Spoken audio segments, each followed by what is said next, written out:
সবাইকে নিউজ 24 চ্যানেলের পক্ষ থেকে স্বাগত। সাবস্ক্রাইব করে আমাদের সাথেই থাকুন।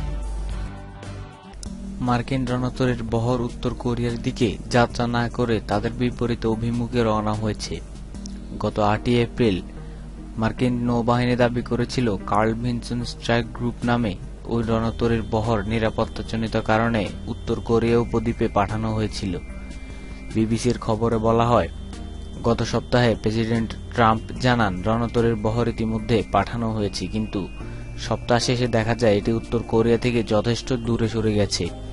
এটা সুন্দর প্রণালী দিয়ে ভারত মহাসাগরের উদ্দেশ্যে রওনা হয়েছে। যুক্তরাষ্ট্র এখন দাবি করছে এই বহরে আসলে অস্ট্রেলিয়ার সেনাবাহিনীর সঙ্গে প্রশিক্ষণ সম্পন্ন করতে পাঠানো হয়েছে। গত মঙ্গলবার যুক্তরাষ্ট্রের সামরিক প্যাসিফিক কমান্ডার জানান পশ্চিম প্রশান্ত মহাসাগরে তাদের দায়িত্ব পালন করার জন্য এটা পাঠানো হয়। বিশেষজ্ঞরা ধারণা করছেন কিম জং উনকে ভয় দেখানোর উদ্দেশ্যে এই রণতরীর বহর পাঠানো হয়েছে। সম্প্রতি উত্তর কোরিয়ার পরমাণু কর্মসূচি নিয়ে যুক্তরাষ্ট্রের সঙ্গে তাদের সম্পর্কে উত্তেজনা বিরাজ করছিল।